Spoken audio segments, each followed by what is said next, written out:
All right, so here we are, episode two. I would be Stephen Lewis. That's Mike Swift. How are you? You Hello. survived snowpocalypse.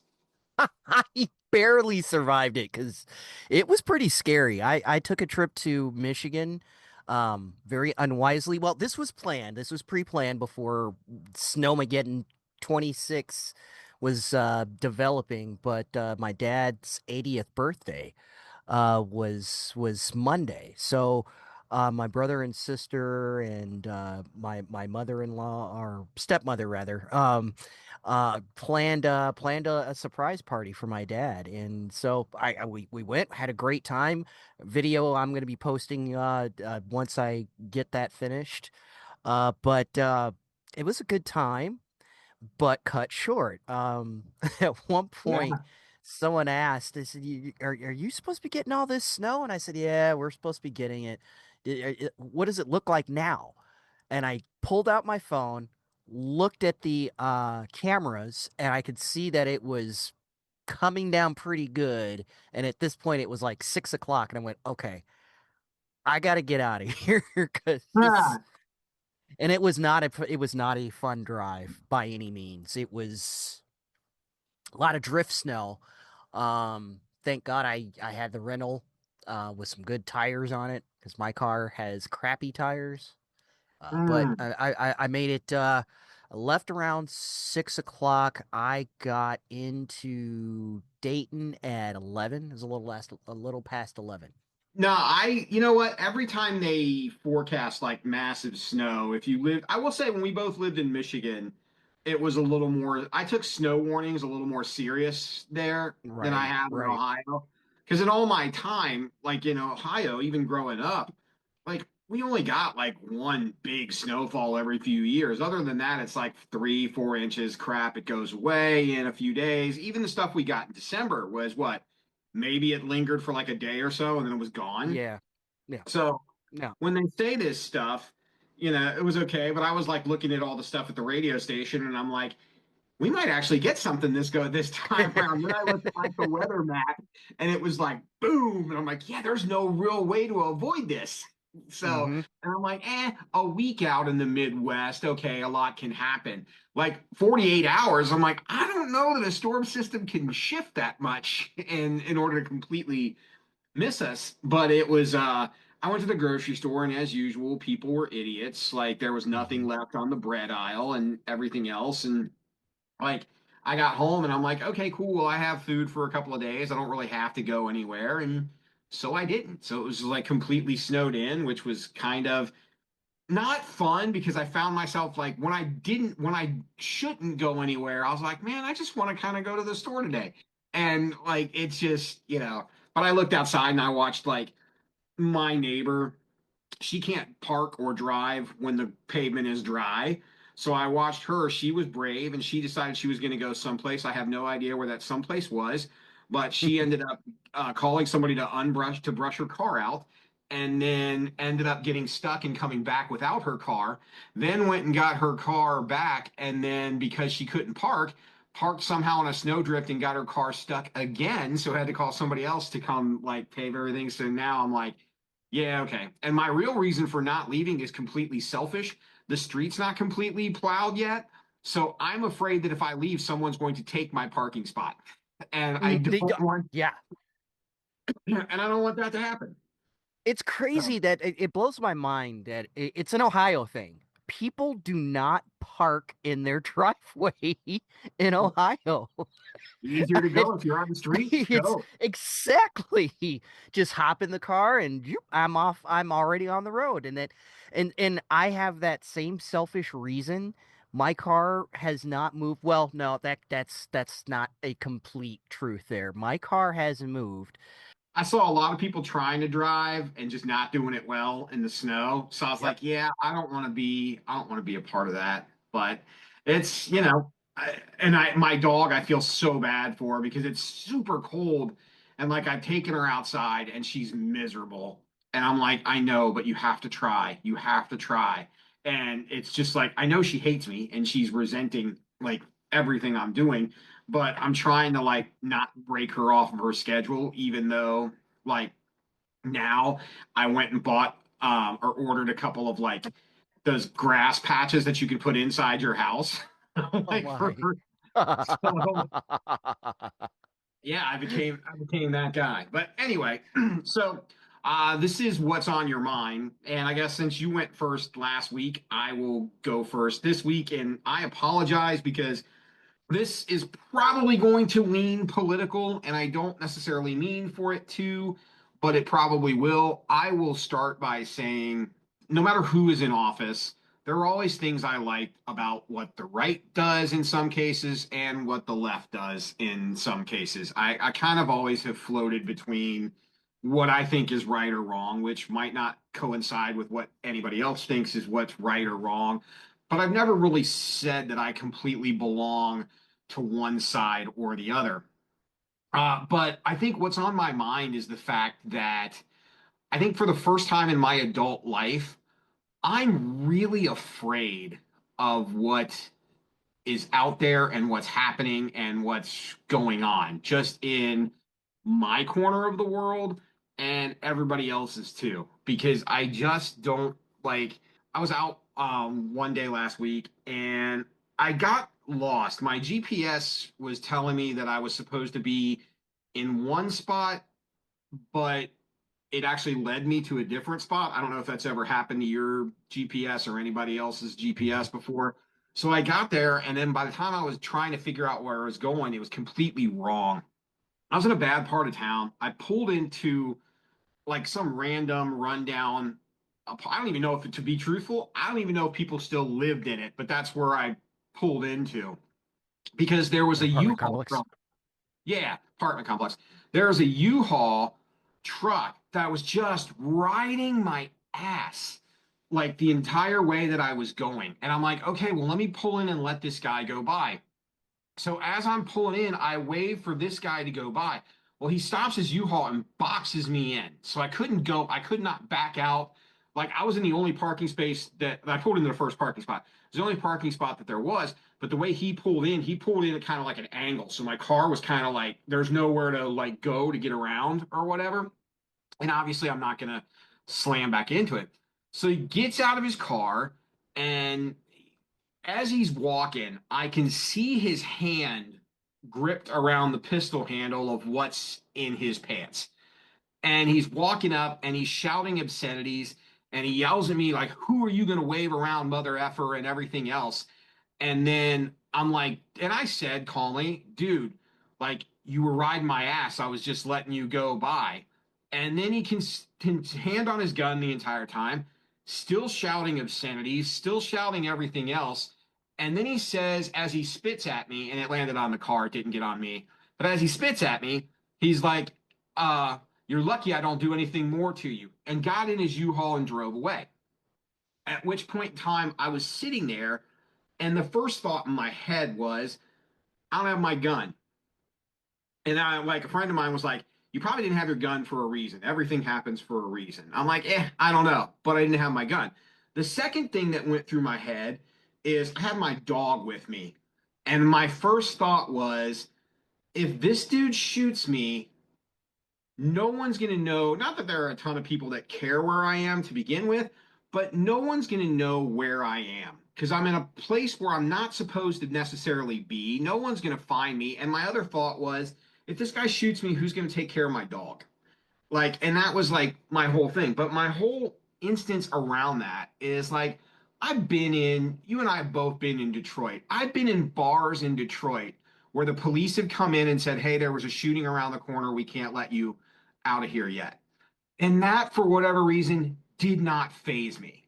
I've had people approach me in bars, and one guy actually punched me in the face because he thought I was somebody else in a bar. Like, that doesn't faze me. But for some reason, like, this guy was like a microcosm of what's going on in the world now.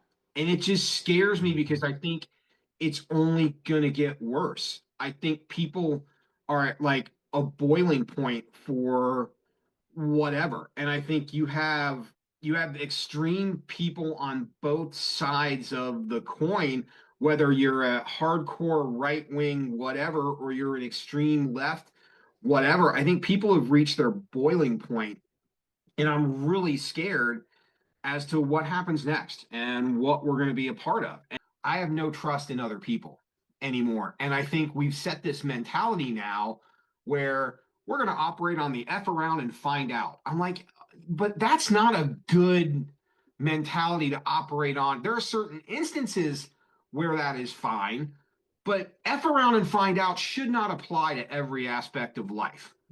And, if somebody stubs your toe in the grocery store, F around and find out does not apply. And I've watched the video of the male nurse in Minneapolis. I'm like, and I look at what, and I don't say anything, and maybe I should, but I look at what people say, like, well, you get involved with law enforcement. I'm like, never in my life have I seen six cops throw anybody to the ground and empty a clip into them 10 times while they're laying there. Like, that's just, not something I ever thought I would see in this country now. And I just don't like the look of it at all. Do I think we have problems? Yeah, I do. I think there are problems that need addressed. And yes, there are issues with immigration. There are issues with a lot of things, but I don't necessarily think that we are solving them in the best way. And I don't think Mhm. that, I think what we've done is we put a pot of water on the stove and it's boiling.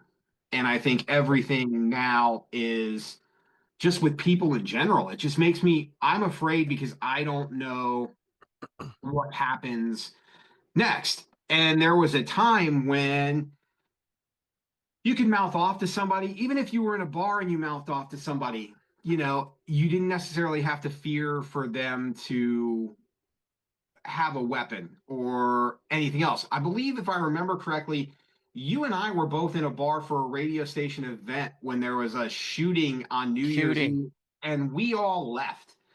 But Y- even then, I didn't want to be in there anymore.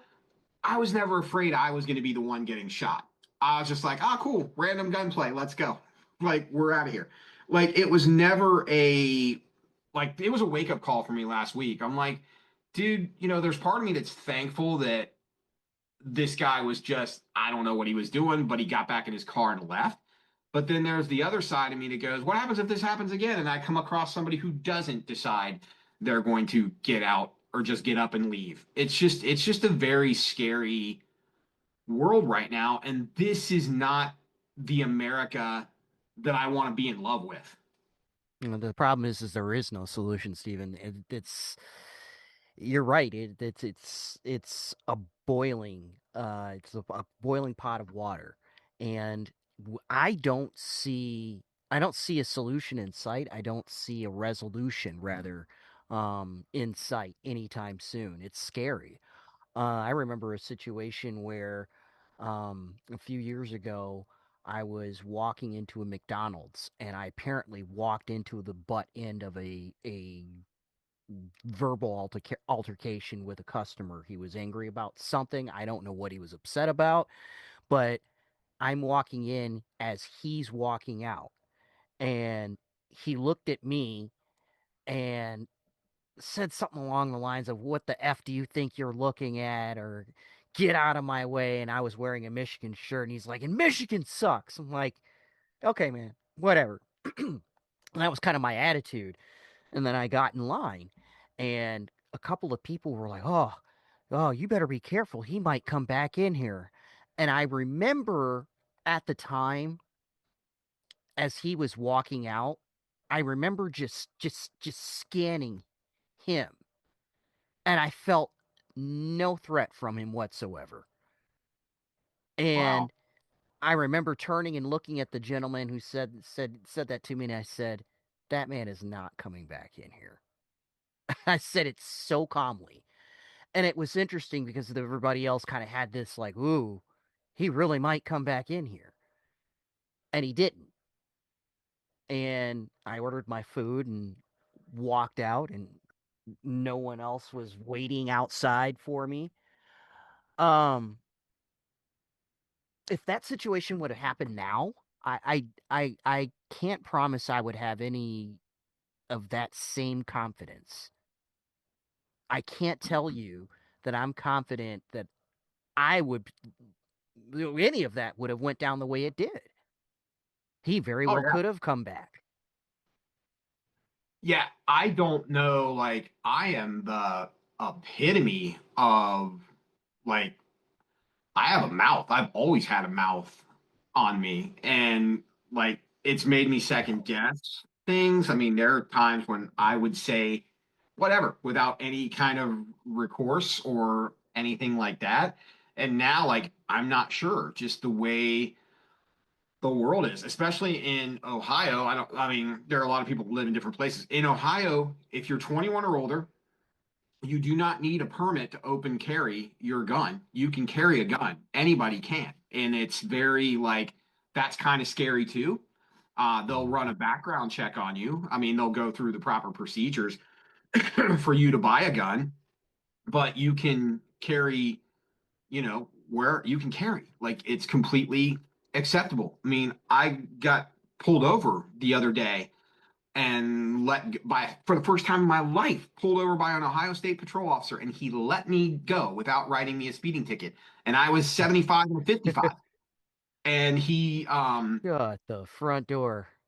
Well, 75 and 50. now it's out there. You're in I trouble know. now. 75 and 55, and I told him, I'm like, sir, I have a firearm under my seat. I'm not going to reach for it or anything. I'm just letting you know. And he's like, thanks for letting me know. He's like, do you know what the speed limit is? I'm like, 65. He's like, nope, 55. And I'm like, oh, okay. And I thought he was going to write me a ticket. And he's like, came back and said, you haven't had a speeding ticket in a long time. He's like, I'm going to reward, safe driving, which I'm not a safe driver. But he No, you're decided to let not.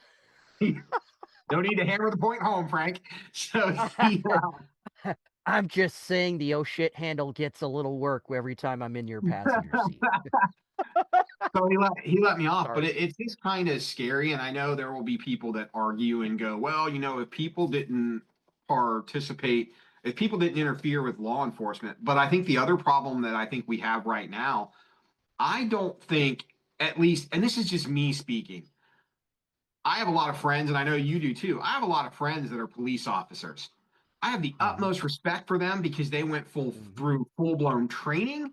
They know how to de-escalate situations and they know how to handle themselves. I'm sorry. I look at ICE as a bunch of weekend Call of Duty warriors that went out and got themselves some nice vests and some masks and they walk around. And I don't think people consider them real cops. And I think that's probably part of the problem.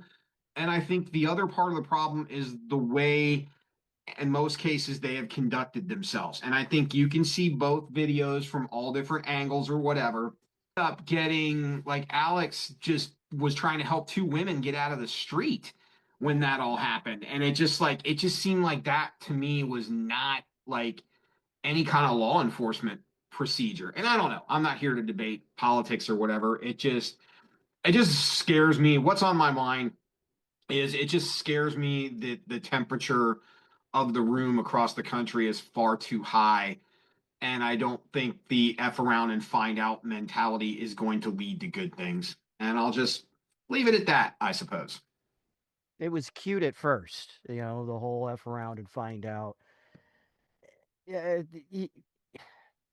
and you're right, there are situations that call for it, but I think as of late, um, you're right. I don't think it's appropriate. I don't think it works. It creates issues. So what is on your mind tonight, Mr. Swift? So, what is on my mind? I guess this is a palate cleanser, if you will. I was thinking about this and of course we are two radio guys. I spent 25 years in the radio business. You are still Yeah. currently active in the biz. But of course, we come across, and of course, for the most part, most of us work in a lot of different radio stations throughout our radio career. Sure. But you acquire a lot of swag, a lot of different things from just different radios, different promotions. Um, uh, you know, you might have a mug or a t-shirt or whatever the case may be. But I was thinking about this, and I've had this for so long that I'm gonna try and show the camera. There's literally nothing on it anymore, but I still have Oh, it's the a old. bottle opener. Yes. And this is a bottle opener from WIOG, who we both worked for. Oh And I wow. mean, that bottle opener goes back before you or I were at the station. And I Oh wow. still have it. It still works? Oh, yeah, of course. Of course. It still works. Yeah. Yeah. I mean, That's it impressive.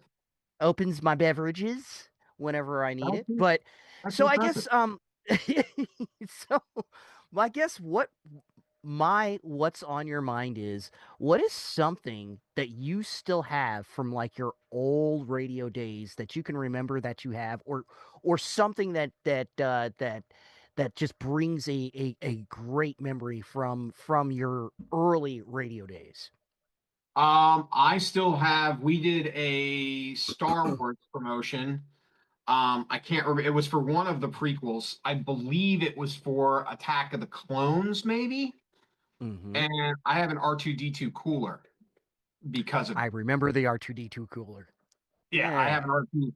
I have an R2D2. I still have it. Like I've held on to it forever. Like I, for whatever reason. But I have a crate full of, I kept one shirt I have a shirt from every station I've ever worked at. Hmm.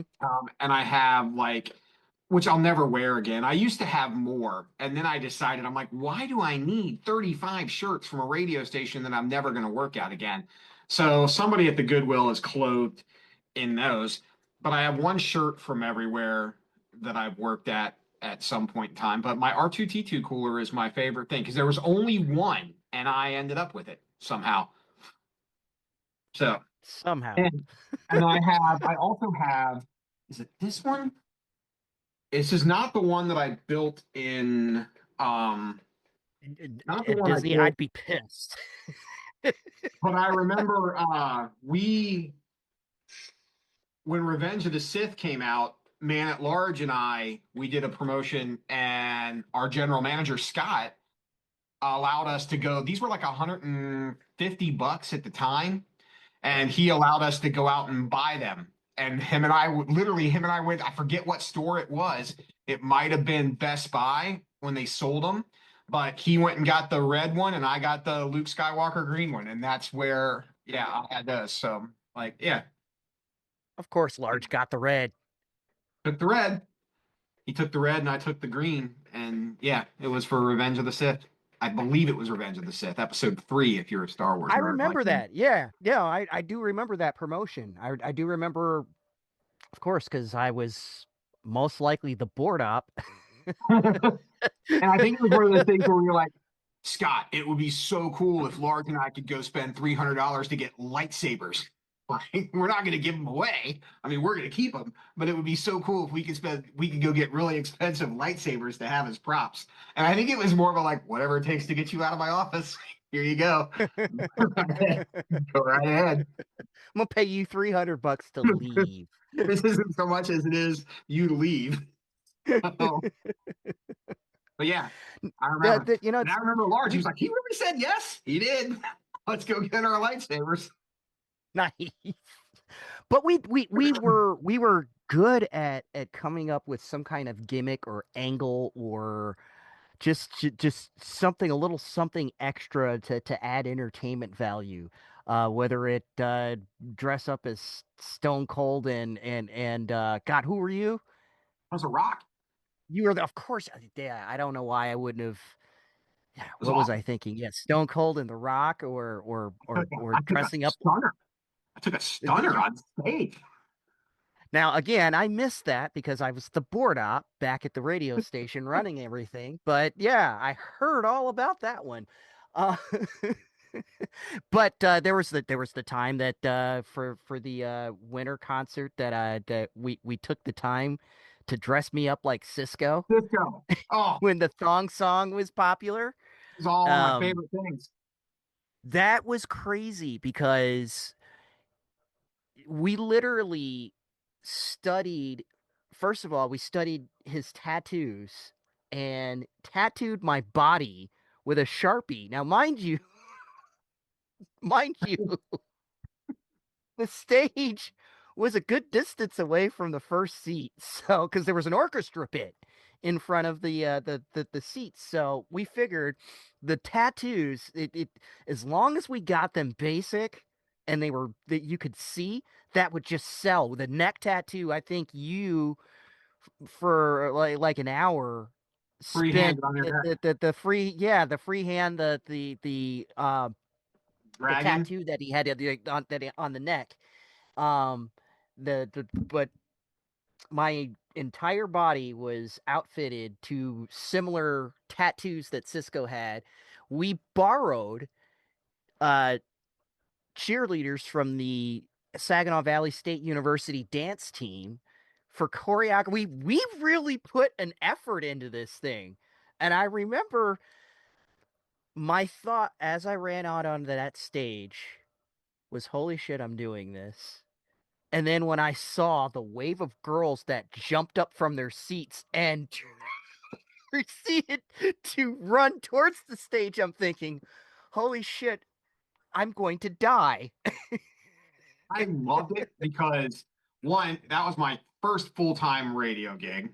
And Hmm. second, like Large and I, one, what people would never realize, Large and I were good friends, still are to this day.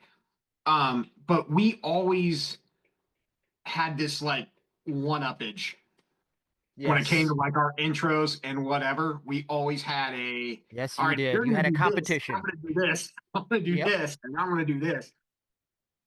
And it was fun. Like it was just a, I remember that. Yeah. We dressed you up as Cisco. Didn't we platinum blonde your hair or Yes. whatever? We Yeah. get dyed my hair platinum, that the same platinum color that his hair was at the time.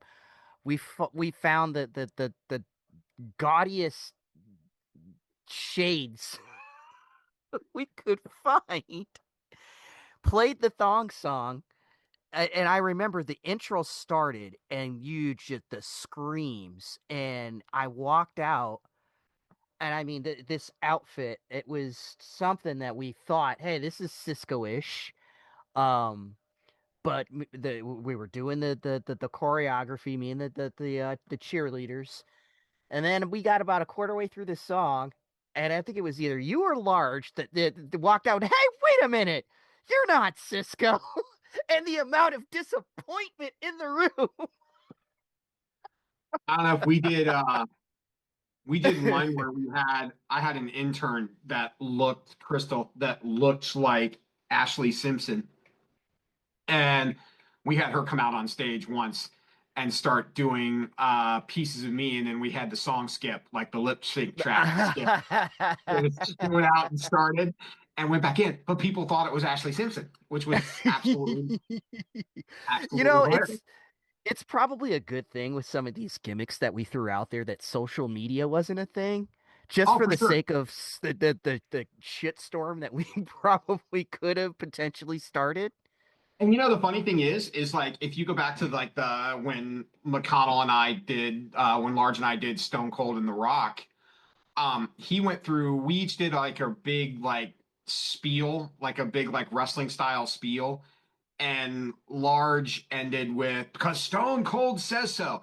And the punchline that gave me the stunner was I looked at Large and I went, Large, Stone Cold's not even black. And then he stunned me, which at the time, nobody would have thought anything of. It was not coming from any kind of like negative or Oh, racist no, place. no, no. But now it would have been, oh, did you see him insult that black guy? He got what's coming for him.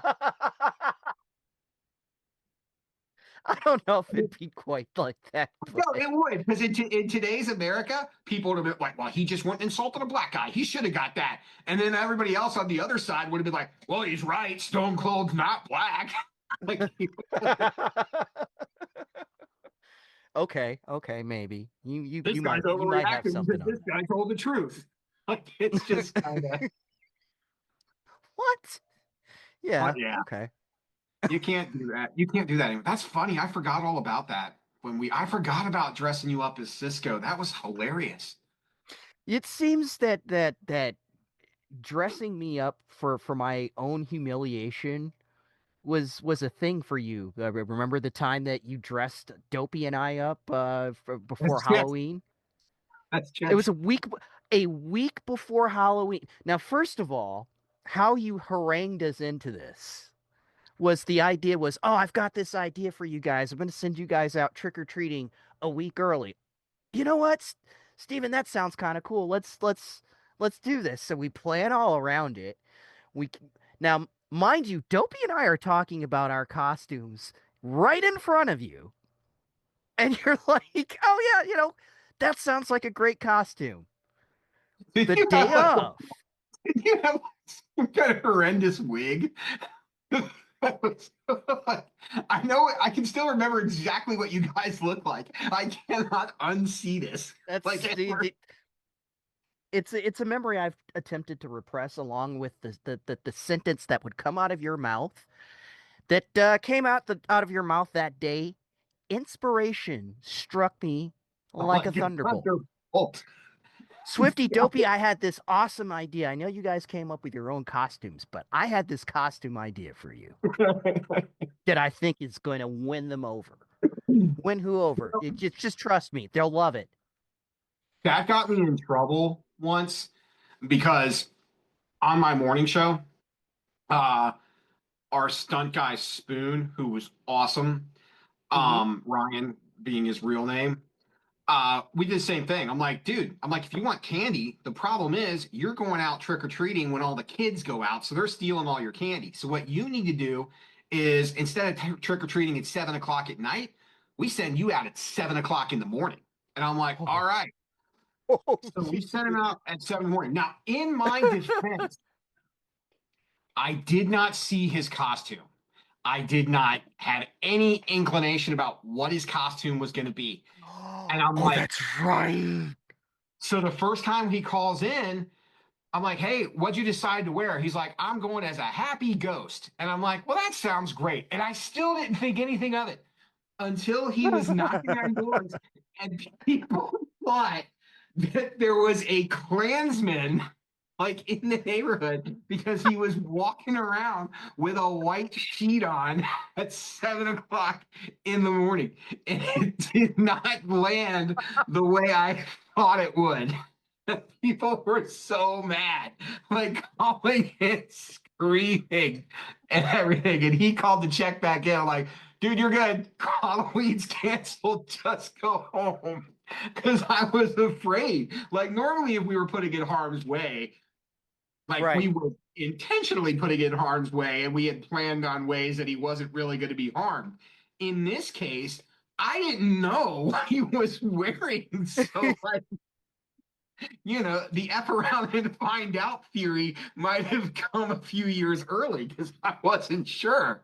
Like, I didn't see it. But yeah, those were the I almost days. forgot about that. Yes, they were such good days. They really were. I Yeah, forgot about that.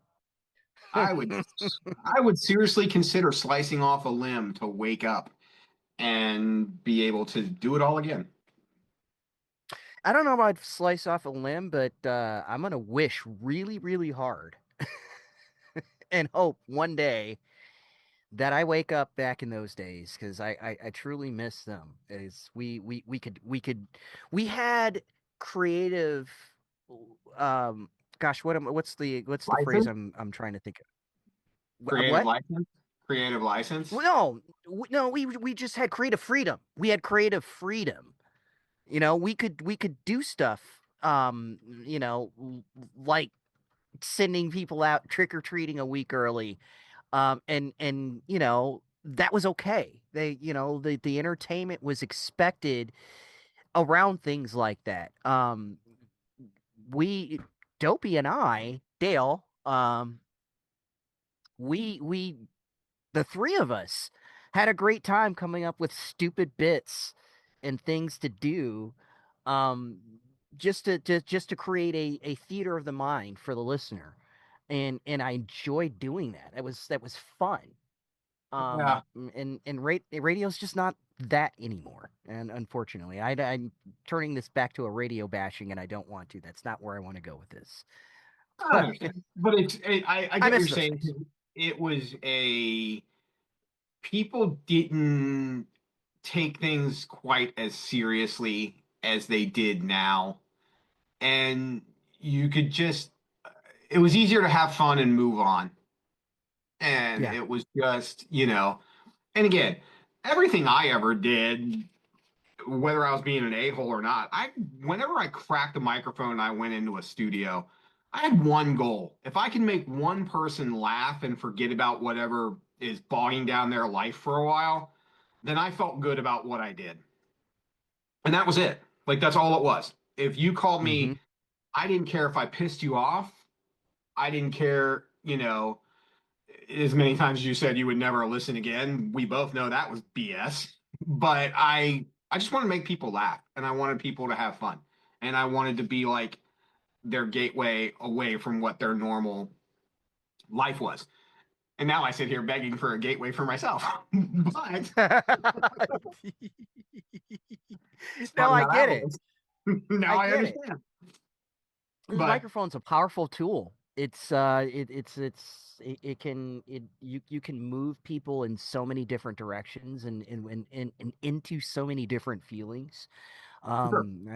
If I wanted to piss somebody off, if I wanted to come to work and piss somebody off just for the sake of entertainment, I knew I could do that. Mhm. And creatively, of course. I mean, I didn't just crack the microphone and just, start talking trash about people, but there were ways about doing things, and every day was a different approach, and that was what was so sweet about it. No, and there are times when I think, like, and again, you and I have the luxury of having an inside on the business. And there are times when if I was going on the air with somebody else and we were bringing up a topic, it would always be, hey, what side of this are you going to take? Oh, this is what Hmm. I think. There are times when I would take the opposite side of that just to get a different reaction, Hmm. And it was which fun makes sometimes. yeah, which it makes me wonder now, like you even look at like the biggest personalities in the world, like Rush Limbaugh, I'll use as an example. I know he's not here anymore, Right. but there were times when I was like, does Rush really believe what Rush is saying anymore? Or does Rush just Hmm. know what he's saying is catering to the base that does? And Right. like it's just kind of because again, you know who your audience is. And there were only, and I think like with Large and I, we were always like WWE fans, but when your station was female targeted, you had to find really creative ways to work WWE into what you were doing. It didn't come as easy as it did to work Cisco in or musically something that we were playing. You had to find a way around to be able to do that. And like for us, it was Halloween. And we're like, dude, we can totally dress up WWE style and we can do a WWE promo skit and it will play well because it's at Halloween. Like it just, it was a very fun time. And I think that I feel bad for people who grow up with the version of radio that they grow up with now and not Mm. the version of radio that we kind of grew up in because it was different. It was just, Yeah. it was, You could. I mean, people believed that even though we were technically always kind of playing a character on the Hmm. air, people believe that's who you were. I mean, all I was me turned up 10 notches to whatever, Likewise. like that's just how it was. But it was, people believe that's who you were. And it was fun. Like it was, and again, I know for a fact I pissed off a lot of dudes, but I didn't care. I had a female targeted station, so I didn't care if guys liked me or not. In fact, I probably went out of my way to make sure they didn't in a lot of cases. I wanted their girlfriend to show up. I didn't care if they came or not. Like it was just, how it was. And I know they would come anyway because their girlfriend was going to be there. And that was it.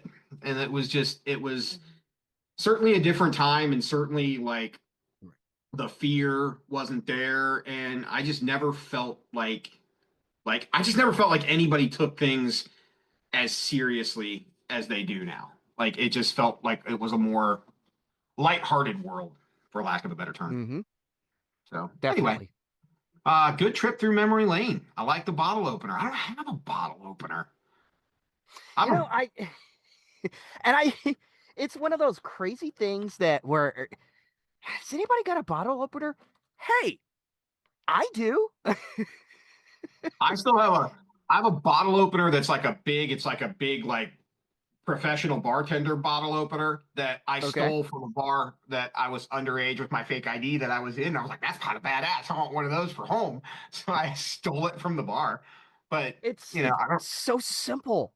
It's such a yeah, simple promotion. And that's another thing radio stations don't do anymore. They don't have a budget. They don't have a promotions budget to put branding on things to hand out anymore. It sucks. once a week, you can find us on all the socials and reach out. Tell us if you like it, comment, let us know if you don't. We're just doing it because we want to have fun and chat about what's on our mind. Again, if you've got something on your mind, shoot us an email or hell, maybe we'll even bring you on and let you tell the world what's on your mind. That being said, I will see you next week, Michael Swift. All right. Well, I will see you next week as well, Stephen Lewis.